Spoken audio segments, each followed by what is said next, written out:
예, 힘드시죠? 예, 마지막 시간입니다.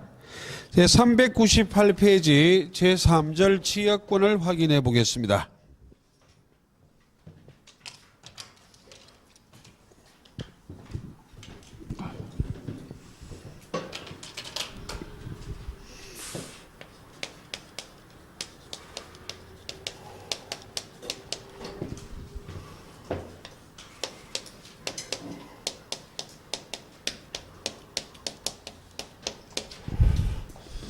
자, 지역권이란 용익 물건은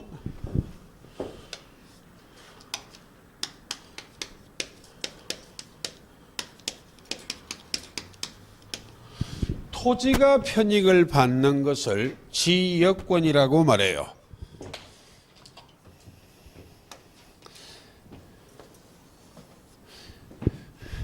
편익을 역이라고 해석한 거예요.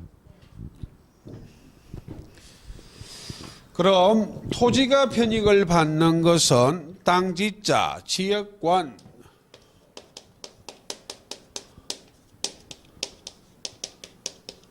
사람이 편익을 받는 것은 사람 인자, 인역권, 인역권은 지역권이다? 아니다. 아니다. 그런데 나중에 특수지역권 배울 거예요. 지역권 중에 특수한 지역권이 있어. 사람이 편익을 받는데도 지역권이라 규정하고 있는 게 하나 있다고. 그건 3월 달에. 자, 토지가 편익을 받는 것이 지역권인데 이 편익의 종류는 묻지 않아요.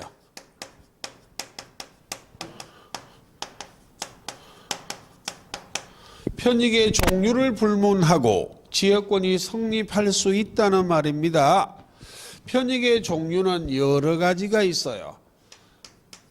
사람이 통행하기 위한 통행지역권, 물을 끌어오기 위한 지역권, 끓인 자, 물수자, 인수지역권, 달리 용수지역권이라고도 말해요. 좋은 경치를 보기 위한 관망지역권,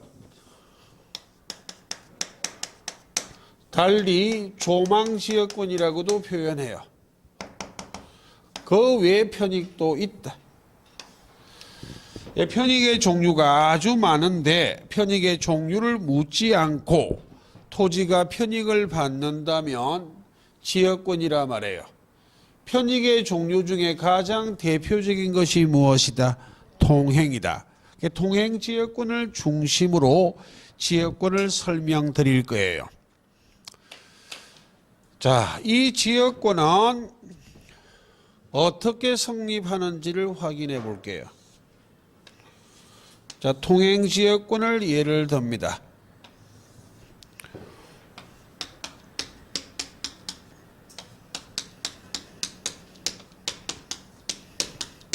예, 공공의 도로가 있고 두 필지의 토지가 있습니다. 100번지를 소유하는 갑이 있고 101번지를 소유하는 을이 있어요. 그럼 제가 대충 그림을 그린 것은 이 100번지는 공로에 접하지 않는 토지, 즉 포위된 토지를 말합니다. 그럼 공로를 통행하기 위해서는 을의 토지를 이렇게 통행할 필요성이 생길 수 있을 것인데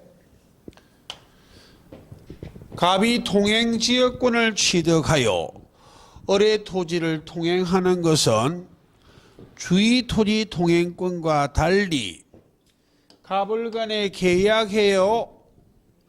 주의토지 통행권은 갑을 간에 계약하지 않고 갑이 주의토지 통행권이 있다면 법률 규정에 따라 통행하는 것이 소유권의 내용, 상린관계의 규정에 따른 상린권 중 주의토지 통행권이라. 합의, 약정, 계약하고 다니는 권리 아니에요. 법률 규정에 따라 통행하는 것이 주의토지 통행권. 지금은 갑을 간의 지역권 설정 계약하고 등기함으로 을이 지역권을 취득했다고.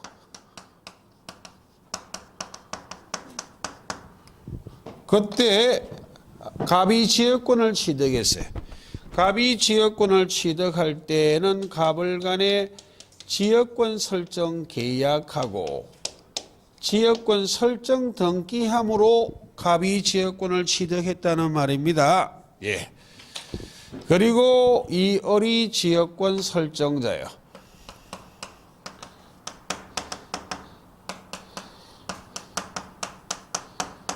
그때 제가 예를 드는 구조라면 이 100번지를 요역지라고 말해요. 101번지를 무엇이라 말한다? 성역지요. 요역지는 요할 요자예요. 역이란 한자는 편익을 말한다 그랬죠. 직역한다면 요역지는 편익을 요하는 토지, 어역을 하면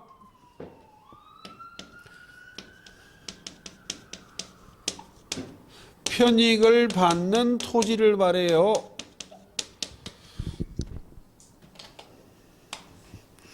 성역지는 열성자입니다. 직역하면 역을 이어준다는 말이에요. 어역을 하면 편익을 주는 토지요.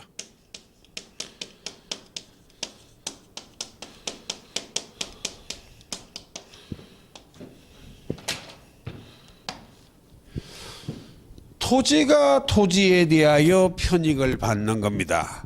그런데 유심히 들여다보면 에이 갑이 통행하구만, 갑이란 사람이 편익을 받는 것 같은데 를 하시면 안 돼요. 만약 지역권을 가진 갑만 이 부분을 통행한다면 이런 인여권이라 볼 수 있을 것이나 갑이 통행지역권을 가지면 이 부분은 갑만 통행 안 해요. 100번지 요역지를 방문하고자 하는 모든 사람들이 통행할 수 있다 없다. 있기 때문에 요역지란 토지가 편익을 받는 거예요. 그 말입니다. 예. 그때 요역지 편익을 받는 토지는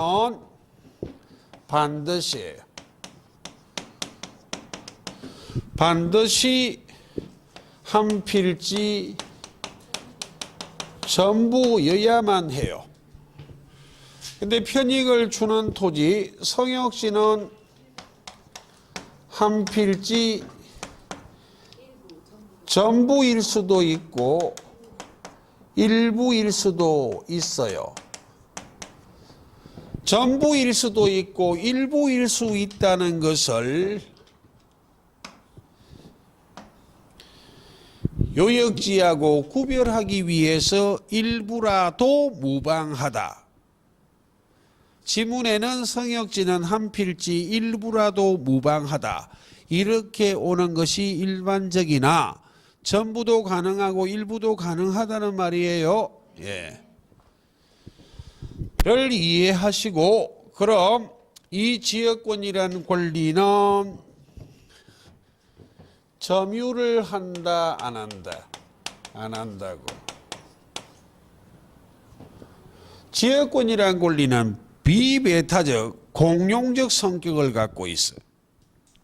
점유하는 권리가 아니라는 말은 지역권을 가진 자만 배타적으로 점유하여 사용 수익하는 것이 아니라 지역권 설정자인 성역지 소유자도 지역권을 침해하지 않는 범위 내 이 부분을 사용 수익할 수 있다 없다?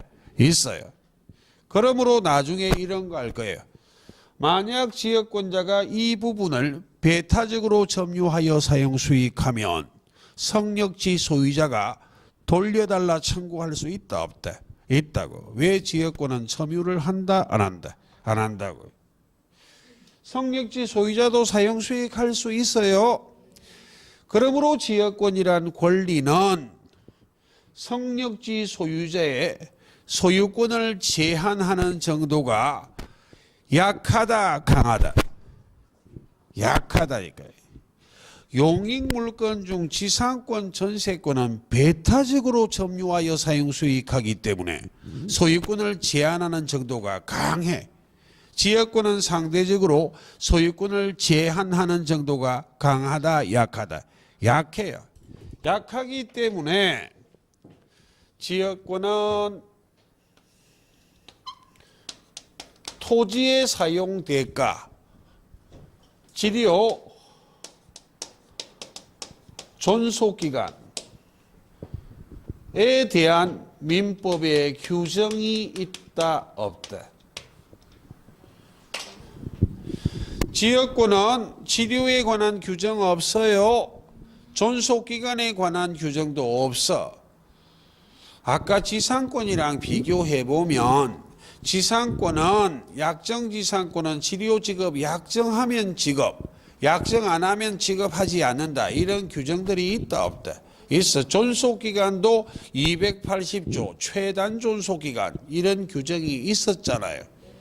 그런 규정이 지역권은 있다, 없다. 없어. 법률에 규정이 없다는 말은 사적 자치에 맡겨둔다는 말이에요. 지역권자하고 지역권 설정자가 합의, 약정으로 결정하란 말이에요.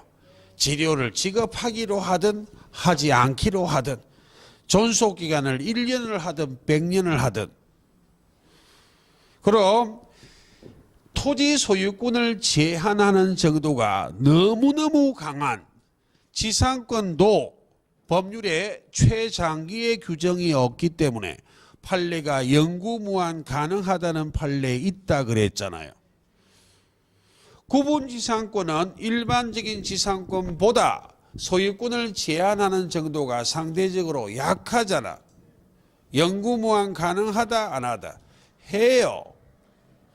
너무너무 강한 일반 지상권도 영구무한이 가능한데 그거보다 소유권을 제한하는 정도가 약한 것들은 영구무한이 가능해요. 구분지상권, 존속기간 영구무한 가능해요. 지역권은 더더욱 소유권을 제한하는 정도가 약해. 지역권만 침해 안 하면 성역지 소유자도 사용 수익한다, 안 한다. 하기 때문에 이 또한 영구무한이 가능하다, 불가능하다. 가능해요. 지상권보다 소유권을 제한하는 정도가 약한 물건들은 존속기간 영구무한 가능해요. 전세권은 최장기의 규정이 있기 때문에 10년을 넘지 못한다는 규정이 있기 때문에 거기는 영구무한을 논할 가치가 없지, 넘지 못한다고 돼 있는데. 됐죠? 예, 그런 이야기를 이해하시면 될 것. 자, 이게 가장 기본적인 논리입니다. 그리고 반복, 지역권은 점유하는 권리가 아니기 때문에 지역권을 침해당하거나 침해당할 염려가 있을 때 방해 제거, 방해 예방 청구할 수 있을 뿐이지 이 부분을 나에게 돌려달라고 반환 청구권은 행사한다, 못한다? 못한다고. 그런 논리입니다. 예. 그럼 이게 가장 기본적인 논리고, 그럼 나중에 원래는 3, 4월 달용인데 예습 한번 해보자고요.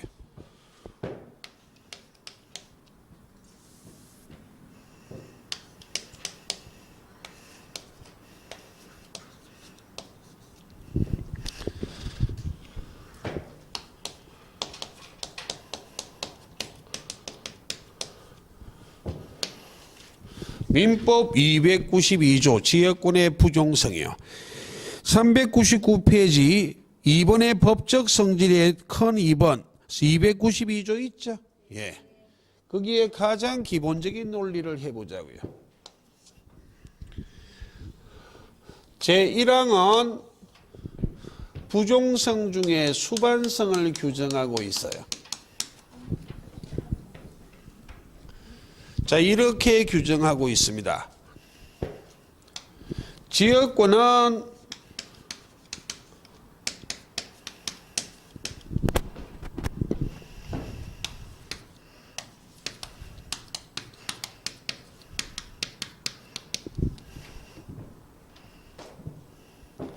혼자 하면 무슨 말인지 모릅니다.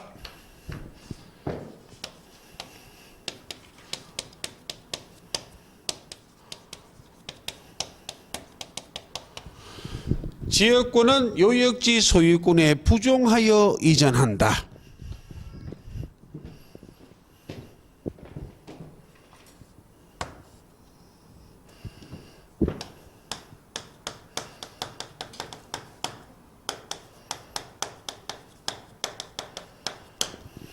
이전상의 부종성.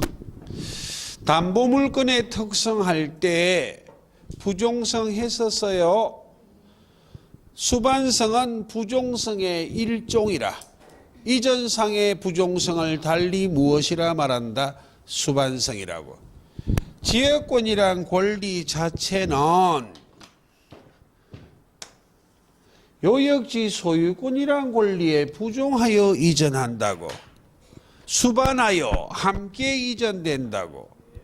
가령 예를 든다면 갑이 요역지 소유자예요. 갑이 100번지를 병한테 팔아먹으면 요역지 소유권이 병에게 이전되면 무엇도 함께 이전된다고? 지역권도. 그 말입니다. 이건 예외가 있어. 다른 약정이 있다면 그 약정에 의한다. 그 말은 갑을 간의 지역권 설정 계약할 때 성역지 소유자인 지역권 설정자가 요구할 수 있어. 혹 차후 요역지를 팔아먹으면 지역권을 소멸시키기로 약정할 수 있다 없다. 저급하게 말하면 내하고 합의한 당신이 다닌 것은 내가 인정 합의를 했기 때문에 수긍하겠지만 혹 당신이 100번지 소유권을 팔아먹고 소유자가 달라진 자가 다니는 건 난 못 보겠소. 요역지 소유권이 양도 이전되면 지역권은 소멸시키기로 합의할 수 있다 없다? 있다고요. 그때는 지역권이 요역지 소유권에 부종하여 이전하지 않을 수도 있다 없다? 있다 그 말이에요. 법 조문만 물어봅니다. 법 조문이 안 쉬워요. 제2항이 오리지널 부종성이에요.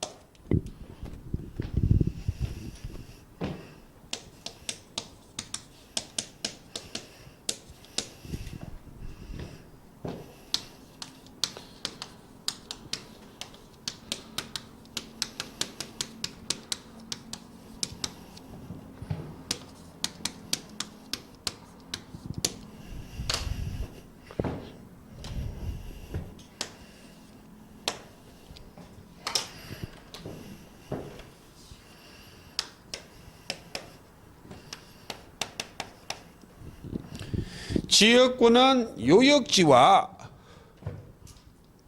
분리하여 양도하지 못한다.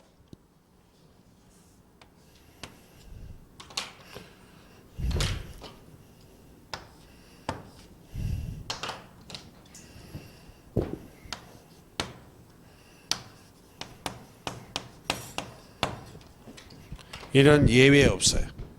자, 칠판.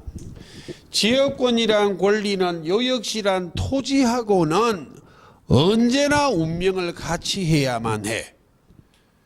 그럼 예를 든다면 갑이 요역지란 토지만 팔아먹고 지역권은 자기가 가지거나 또는 갑이 지역권이란 권리만 팔아먹고 요역지 소유권은 자기가 갖는 이런 건 절대로 허용한다 안 한다? 안 해요. 지역권이란 권리는 요역지 토지하고는 언제나 운명을 같이 해야만 해. 찢어서 팔고 양도하는 건 허용한다 안 한다? 안 한다고. 그래서 잘 모르고 보면 비슷한 말처럼 보이기 때문에 제1항은 권리를 언급하고 제2항은 토지란 물건을 규정해 놓고 있어요. 예. 안 되면 5, 6월 달까지 아시게 돼요. 지금 다 알아란 이야기 아닙니다. 매일 정리 노트에 관계된 내용이 있어 궁금해 할까 봐 땡겨서 한번 설명해 드린 거예요. 예. 자, 그렇게 이해를 하시면 되고, 자, 뒤로 넘어가 볼게요. 담보물건을 확인합니다.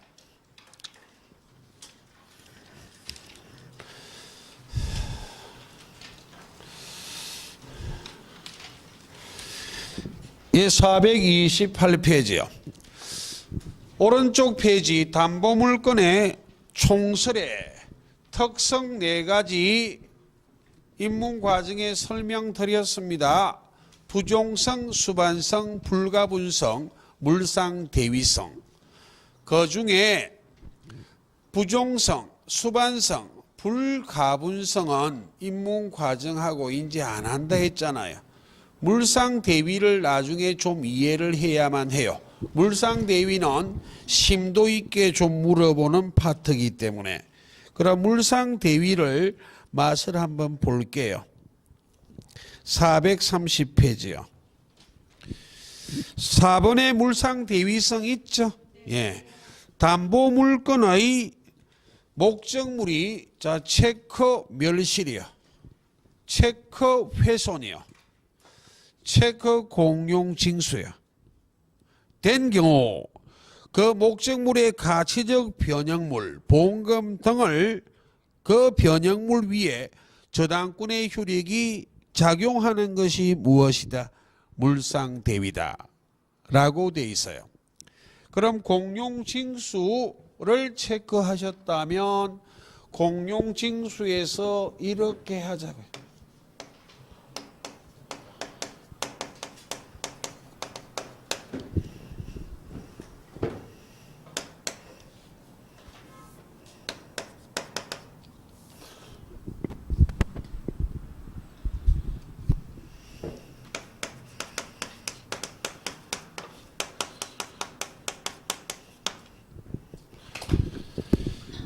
공용징수는 토지수용법에 따라 토지가 강제 수용됐다면 토지 멸실된 거 없잖아요.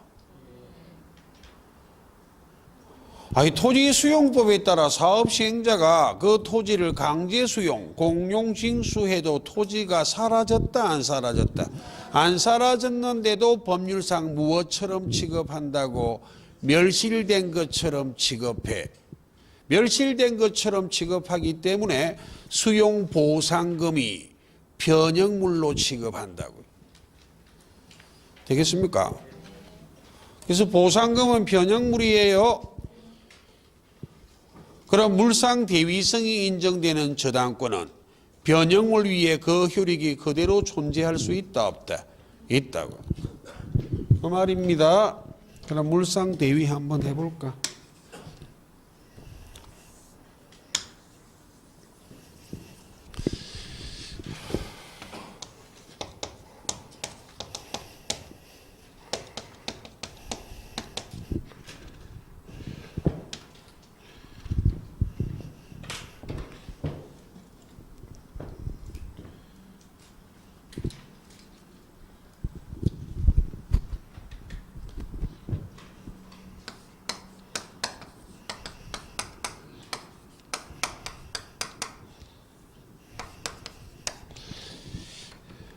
직역하면 물건 위에 대신 위치한다 라는 말인데, 이 물건이 변형물을 말한다고.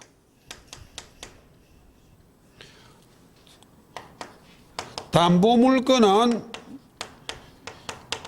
유치권, 질권, 저당권이 있지만 질권이 시험 범위가 아닙니다. 예. 유치권, 저당권만 시험 범위라고. 이 물상 대위성을 인정하는 이유는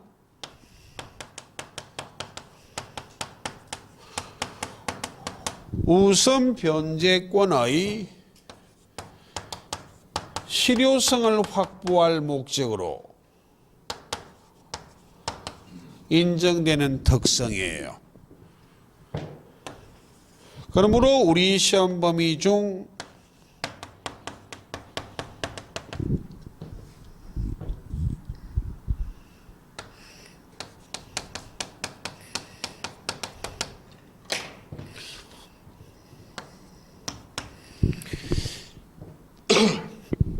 저당권은 우선 변제권이 있지만 유치권은 우선 변제권이 없기 때문에 유치권은 물상대위성이 인정되지 않아. 저당권은 물상대위성이 인정된다고. 나머지 특성 세 가지, 부종성, 수반성, 불가분성은 둘 다 인정됩니다. 특성 4개 중에 저당권은 4가지 특성이 다 인정되지만 유치권은 3개의 특성만 인정되지 물상대위성은 인정한다 안 한다? 안 해요. 그럼 저당권으로 예를 들어 볼게요. 저당 부동산이 있어. 부동산을 소유하는 갑이 있다고. 그래서 갑을 간의 금전 소비 대차 계약에 부수하여 갑이 소유하는 부동산을 을에게 저당권을 설정해 주었다. 그럼 제가 예를 드는 것은 채무자가 저당권 설정자인 경우를 예를 들었을 뿐이에요.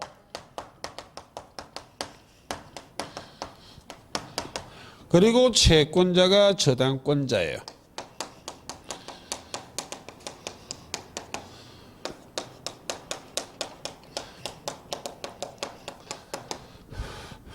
그럼 갑에게는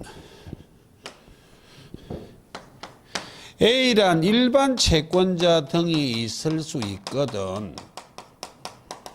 담보가 없는 채권자요. 그럼 이 목적물이 경매가 된다면 이 저당권자는 우선 변제권이 인정되기 때문에 일반 채권을 가진 A보다는 먼저 배당을 받는다고. 되겠습니까? 먼저 배당을 받을 우선 변제권이 있는 자라고. A가 먼저 계약해도 저당권자가 우선 변제받아요. 그런데 만약 이 집이 화재로 전소가 되고 화재 보험금이란 변형물이 등장하면 애초에는 이 부동산이 저당권의 객체였었지 이 돈이 저당권의 객체다 아니다. 아니기 때문에 이 보험금이 채무자의 일반 재산에 포함돼 버리면 일반 채권자하고 이 저당권자는 저당권이 소멸해 버리면 얘도 채권자에 불과해. 채권자 평등주의예요. 애초에는 보험금이 저당권의 목적이 아니었잖아. 그러니까 이 보험금에 대해서도 우선 변제를 받기 위해서는 이 저당권의 효력이 변형물에 그대로 효력이 미칠 필요가 있다 없다? 있잖아요. 되겠습니까? 물상 대위를 할 수 있기 때문에 저당권은 이 보험금에 대해서 무엇을 할 수 있다고? 우선 변제받을 수 있어. 그럼 보험금에 대해서 우선 변제를 받기 위해서는 채무자의 일반 재산하고 이 보험금을 분리를 시켜야 돼. 섞여버리면 안 된다고. 권고율로서 이건 보험금이고 이 보험금 아니고 이렇게 할 수는 없지. 썰렁하게 말하면. 분리를 시키는 절차가 무엇이다? 압류다. 압류. 보험회사가 보험가입자인 갑에게 보험금을 지급하기 전에 무엇 해야 돼? 압류를 해버려야 돼. 압류를 하면 이 보험금 채권은 지급 금지 채권이 돼버리기 때문에 갑한테는 보험금 지급한다 안 한다? 안 한다고. 그렇게 브레이크를 딱 걸어놓고 무엇 해야 돼? 우선 변제 받아버려야 된다고. 그때 이 물건이나 금전을 인도 지급하기 전에 압류할 때는 반드시 저당권자가 압류해야만 하는 건 아니고 이런 자가 압류해도 된다 안 된다? 된다고.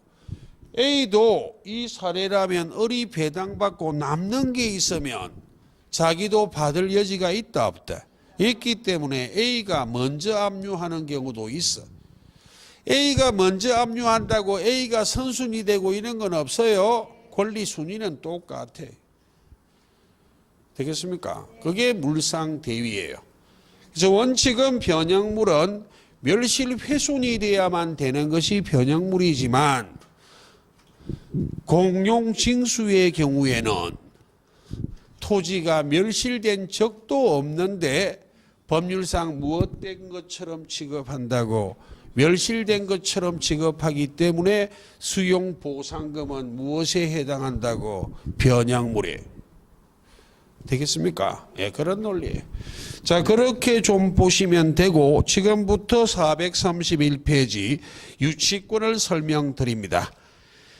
자, 유치권에서는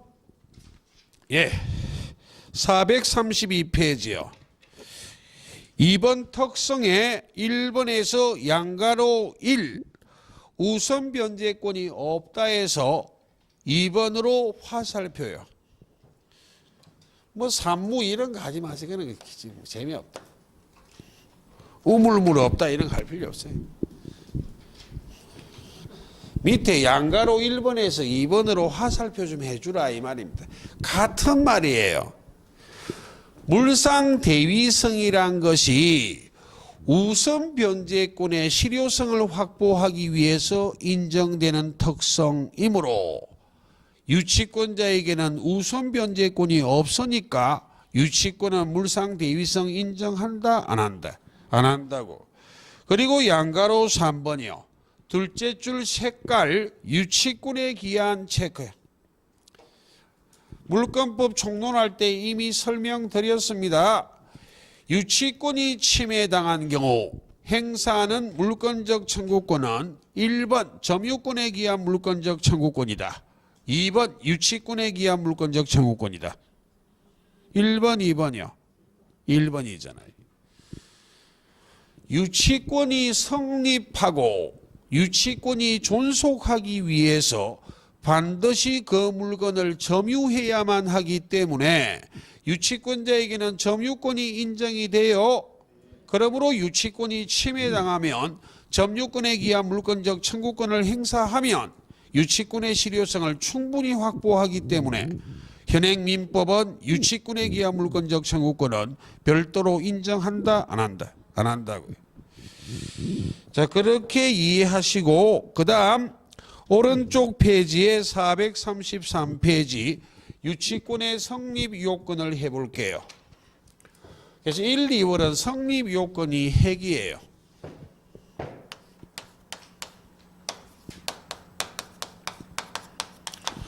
예, 저당권과 달리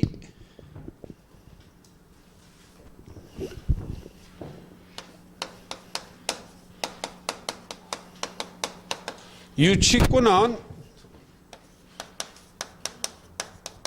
법률 규정에 따라 성립하는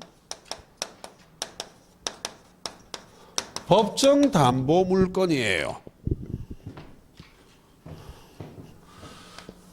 그러므로 법률 규정이 어떻게 되어 있는지가 중요하다고.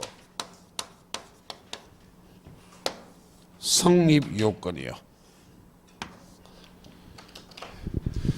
그리고 유치권은 등기하는 권리 아니에요. 등기로 공시 안 해. 점유로 공시한다고. 그리고 유치권은 경매로 소멸하는 권리 아닙니다. 그러니까 경매를 관심을 가진 분은 이런 이야기 자주 듣잖아요. 경매에서 재미를 보기 위해서는 유치권을 알아야 된다고. 왜 등기부란 공적 장부로 보이지를 않는다고. 되겠습니까? 그리고 만약 경매로 소멸해버리면 별 관심 없지. 경매가 돼도 소멸을 안 한다고. 공적 장부에 보이지도 않고 경매가 돼도 시퍼렇게 살아있기 때문에 낙찰을 받기 위해서는 유치권을 어느 정도 알 필요가 있다 없다? 있다 그 말이에요. 자, 성립 요건을 해볼게요. 자, 5가지의 논점을 이해를 좀 하면 돼요. 자, 첫 번째 목적물입니다.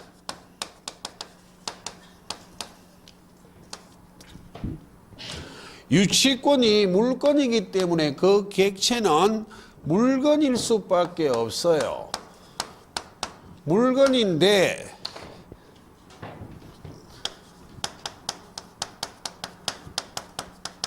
유가증권도 유치권의 목적물이 될 수는 있어. 혹 지문에 물건만 강조하면 이것 보고 틀렸다 할까봐 습관상 보여드리는 것. 유가증권은 시험 범위다? 아니다. 아니에요.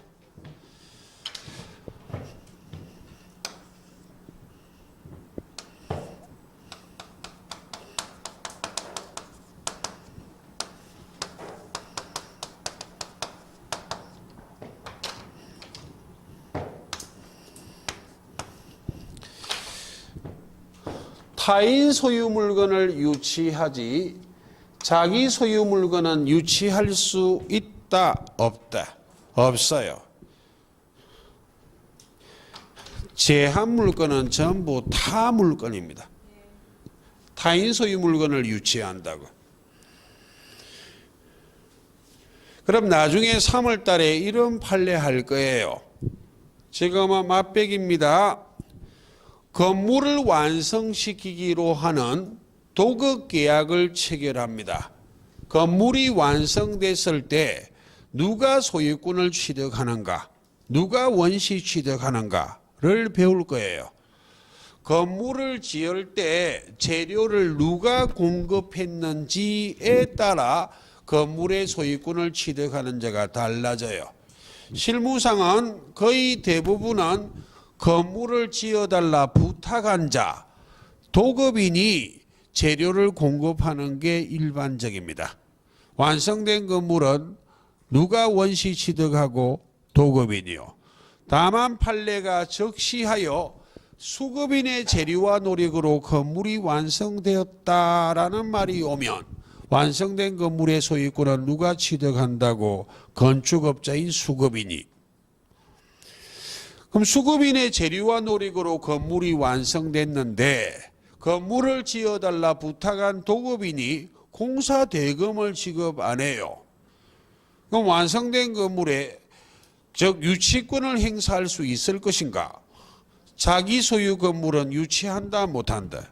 못해요. 수급인 자기 소유 건물이라면 건물을 지어달라 부탁한 도급인이 공사 대금 지급 안 한다고 자기 소유 건물인데 유치하면 웃기는 자식 된다고. 도급인이 원시 취득한 경우 수급인 건축업자 입장에서는 타인 소유 건물이잖아요. 그때 공사 대금 지급 안 하면 무엇 해야 돼? 유치권이요. 그런 것들은 3, 4월 달에 하는 판례, 3, 4월 달에는 적어드릴게요. 오늘은 이 용어를 좀 기억하자는 취지요. 됐죠? 예. 자, 두 번째요. 두 번째 논점이 말이 어려워요.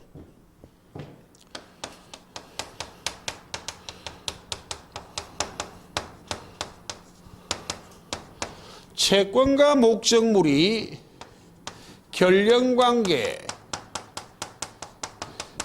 결련성이 있어야만 유치권이 성립합니다. 이 말은 달리 이렇게도 표현해요. 채권과 목적물이 결련성이 있다는 말하고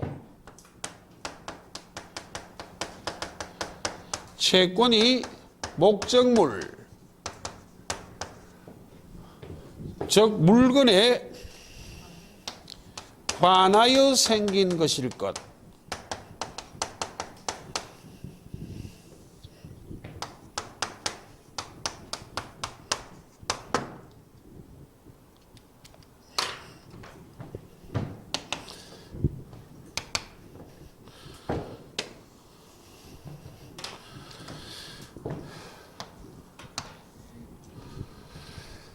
그럼 결련성이 있다면 유치권 성립하고 결련성이 없다면 유치권 성립 안 합니다. 채권과 목적물이 결련성이 있어 유치권이 성립하는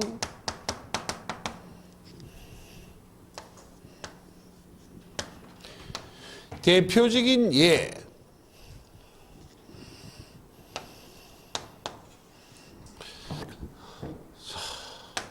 점유권 할 때 비용 상한 청구권 했었어요. 점유권에만 있는 건 아니에요. 나중에 점진적으로 할 거예요.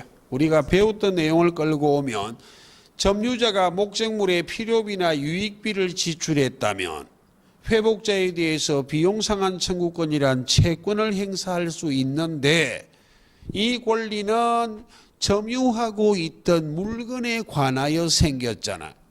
그러니까 회복자가 점유자에게 비용을 상환하지 않는다면 유치권 행사할 수 있다 없다? 있어요. 그리고 조금 전에 말했던 그건 이야기를 했기 때문에 적는다면 건물을 완성시키기로 하는 도급계약을 체결하고 건물이 완성이 됐는데 건물을 지어달라 부탁한 도급인이 소유권 취득, 원시 취득했다면 건축업자인 수급인은 공사대금을 지급하지 않는다면 이 공사대금 채권은 건물이란 물건을 완성시킴으로 발생했잖아요. 완성된 건물을 수급인, 건축업자가 유치권 행사할 수 있다 없다? 있어요.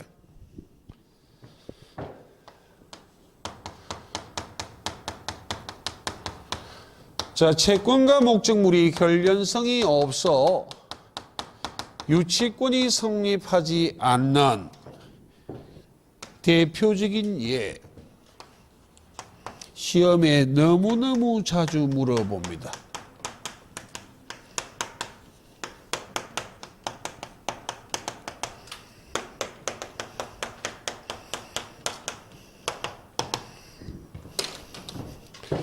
줄여서 나중에 이렇게 할 거예요. 임대차 계약을 체결함에 있어 보증금을 지급했거나 또는 권리금을 지급한 경우 이 보증금을 돌려주세요, 권리금을 돌려주세요 하는 채권은 임대차 목적물에 관하여 생긴 채권이다. 임대차 목적물을 수리한 비용입니까? 일정 기간 동안 임대차 목적물을 사용 수익하기 위해서 지출한 비용이지 물건에 관하여 생긴 채권이다 아니다? 결연성이 있다 없다? 없어. 그러므로 보증금을 돌려주지 않는다고 권리금을 돌려주지 않는다고 임차인이 임대차 목적물을 유치할 수는 있다 없다? 없어요.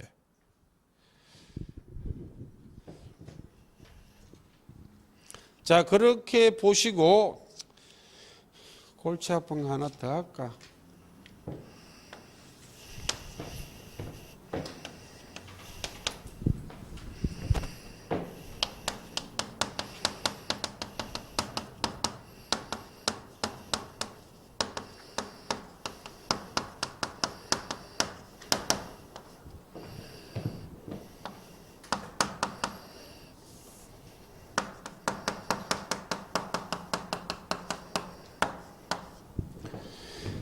채권과 목적물은 결연성이 있어야만 유치권이 성립하지만 채권과 목적물의 점유는 결연성이 없어도 유치권 성립해요.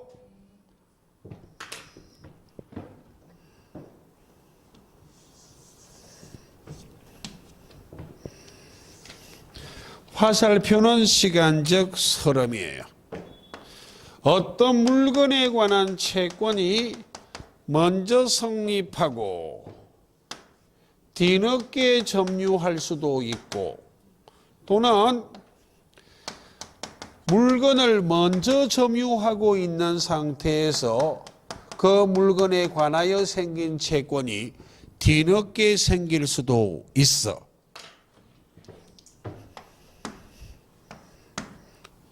이 두 가지 요건을 모두 만족시키는 이 시점에 유치권이 성립할 수 있다 없다? 그러니까 채권이 발생함과 동시에 목적물을 반드시 점유할 필요는 있다 없다? 없다니까요. 되겠습니까?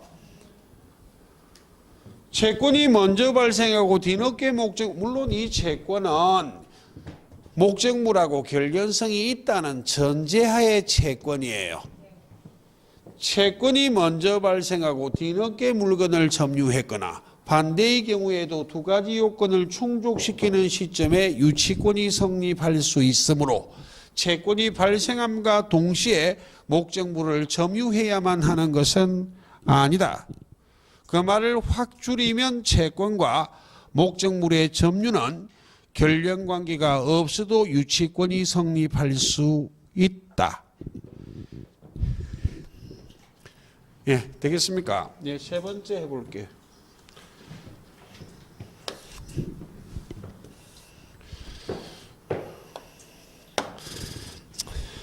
시험에는 잘 안 물어보는 거 하나 해볼게요. 너무 딱딱했어. 동물의 침해로 인하여 발생한 손해배상 청구권을 담보하기 위해서 유치권 성립합니다. 교재는 뭐 강아지, 개를 적시해놨는데 거기에 국한되지 않아요. 지금은 반려동물들이 많잖아요. 고양이도 있을 수 있지. 그냥 개를 예를 듭니다. 애완견을. 제가 지난주에 휴일날 공원을 산책하다가 개한테 물렸습니다. 그럼 제가 정신적 쇼크를 먹고 상처를 입었잖아요. 애완견이 항상 품에 안는 거 아니에요. 이상한 사람들은 이상 큰 진짜 송아지만한 걸 끌고 다니는 사람도 있어. 특히 외국인들요. 외국인들이 많은 아파트 이런 엘리베이터 개 못 태우게 해요. 그러니까 우리 아파트에는 보니까 이걸 자가를 물리가 데리고 다니더라고요. 일일 하더라고요. 여기 영어 못하는 줄 알고 괜찮다고 절대로 안 물린다고 쓸데없는 소리.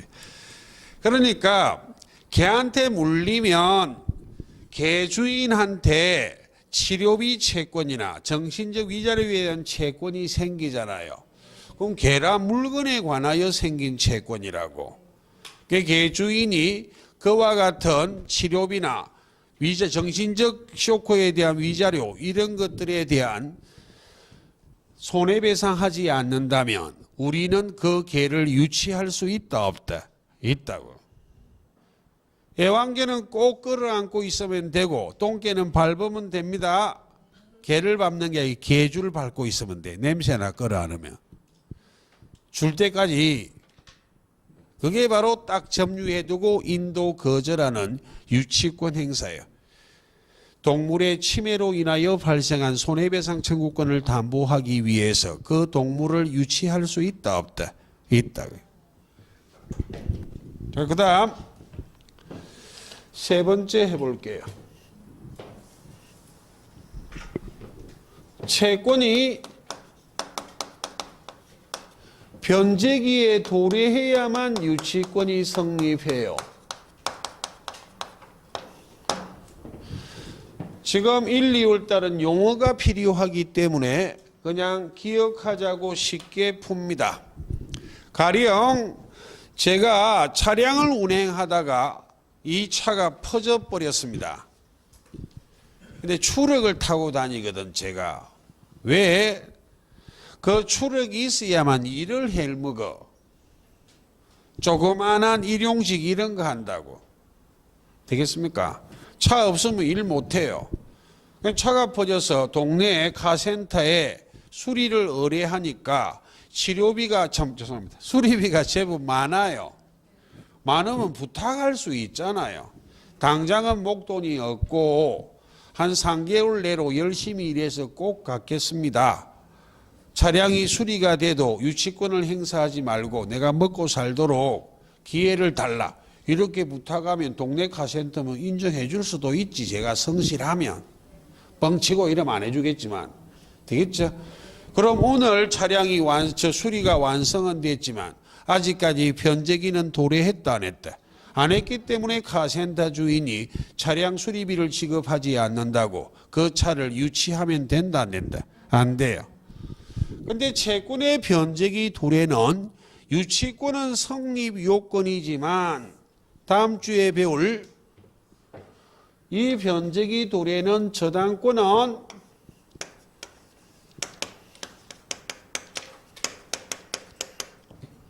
실행하기 위한 요건이에요. 권리의 실행이요. 인문과정에 조금 했기 때문에 2달 전 것을 환기 한번 해볼게요. 저당권이란 권리는 저당 목적물을 점유를 안 합니다. 점유해서 사용 수익하는 권리가 아니에요. 담보물건이지 용익물건이 아니라 점유도 안 하는데 왜 그 부동산을 저당을 잡고 있다고?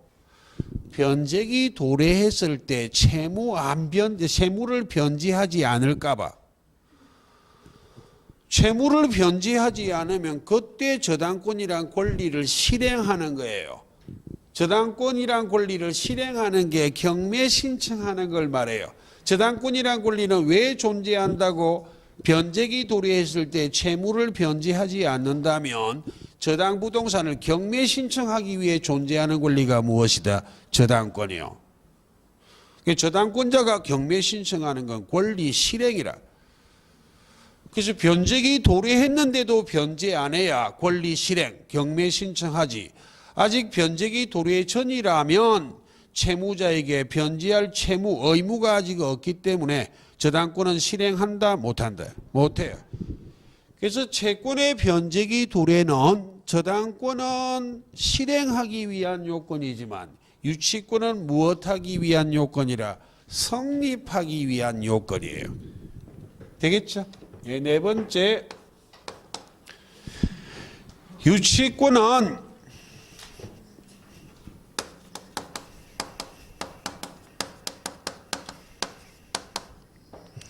점유해야만 해요.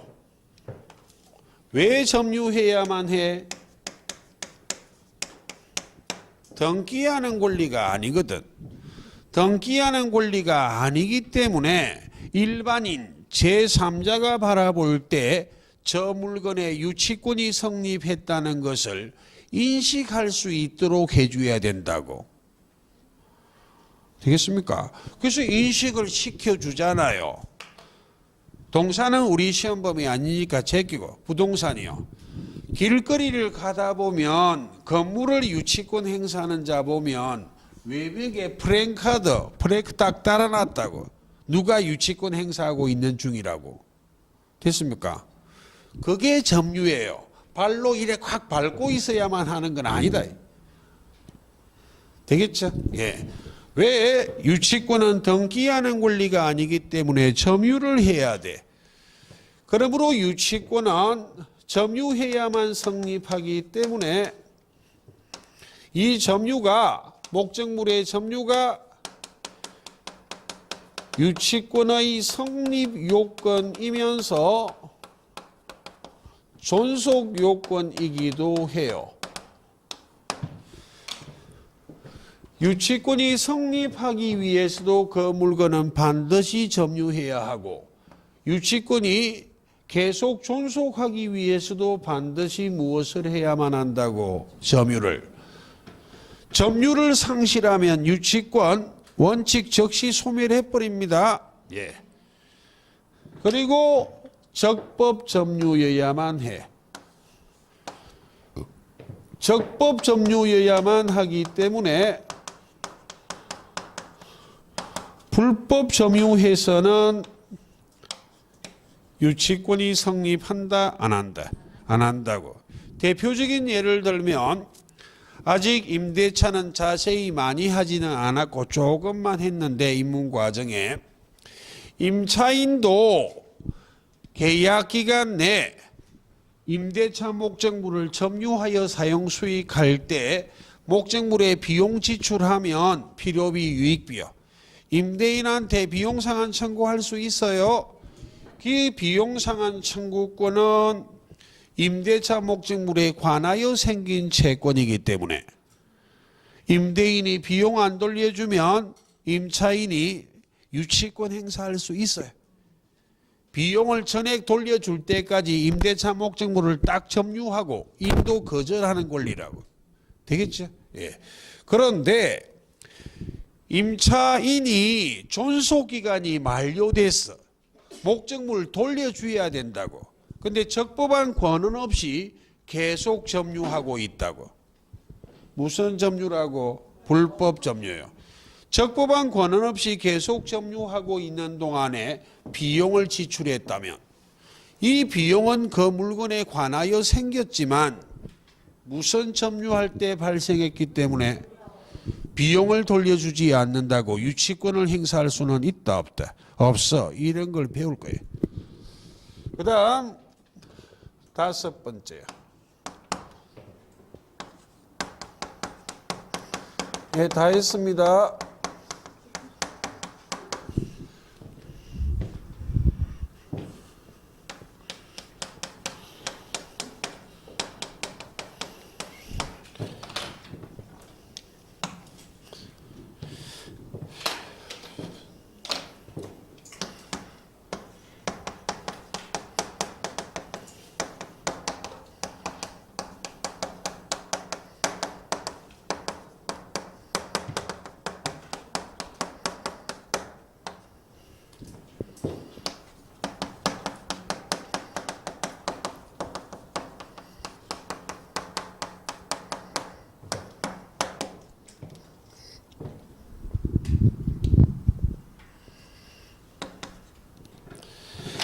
유치권은 법률 규정에 따라 성립하는 법정 담보 물건이지만 유치권을 배제하는 특약이 가능해요. 유치권을 배제하는 특약이 가능하기 때문에 유치권이 성립하기 위해서는 유치권 배제 특약이 있어야 한다, 없어도 된다? 없어야 된다고. 이 대표적인 예가 실무상 공인중개사의 중요한 업무 중에 하나가 임대차입니다. 불경기에 임대차라도 해야지. 스스로 몇 푼 안 돼도. 임대차 계약을 체결할 때, 건물을 임대차할 때 존속기간 만료되면 임차권이 소멸하면 건물을 원상에 복구하여 명도하기로 한다 하는 약정을 자주 하거든. 그래서 존속기가 만료되면 임대차 목적물인 건물을 원상에 복구해서 돌려주기로 약속한 것은 목적물의 비용을 지출해도 원상에 복구해서 돌려줘야 되기 때문에 비용상한 청구할 수 있다 없다? 없다고.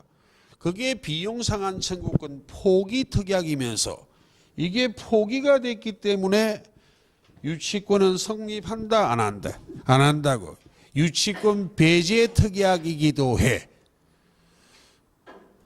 그럼 만약 건물을 임대차할 때 존속기가 만료되면 건물을 원상에 복구하여 명도하기로 한다는 특약을 했다면 임차인은 스스로의 비용을 지출해서 목적물을 수리 등을 하면 된다 안 된다? 안 돼요. 안 돌려준다고 비용을. 그럼 벙어리 냉가슴이 아니라 임대인 불러서 수리시키면 돼요. 임차인은 채권자에 불과하기 때문에 원칙 임대차 목적물을 현상에 유지하고 수선할 의무는 누구에게 있어? 임대인한테 있다고. 임대인 불러서 수리시키면 돼. 수리 안 해주면 무엇? 임대인의 의무 위반이라고. 됐습니까? 임대차 해지해버리면 돼. 손해배상 청구해버리면 된다고요. 그러니까 건물을 원상에 복구하여 명도하기도 한다는 약정이 반드시 임차인에게 불리하다 볼 수는 없다고. 됐습니까? 예, 그런 말. 그런 것들을 나중에 배우실 거예요. 대충은 알아들으시겠죠? 예. 그것들을 나중에 3, 4월 달에 다시 간략하게 판례랑 묶어서 설명을 하고 적어 드릴 거예요. 예. 그래서 1, 2월 달은 유치권은 성립 요건에만 눈여겨보시고, 자, 다음 주는, 예. 445페이지 제3절 저당권 있죠? 예. 거기부터 설명할 거예요. 예, 그리고 혹 야간에는 말씀드린 것 같은데 주간에 말씀을 안 드려서 걱정하실까봐 와 다음 주가 마지막 주 아닙니까? 이거 어찌 다 하지? 이거 하지 마시라고요.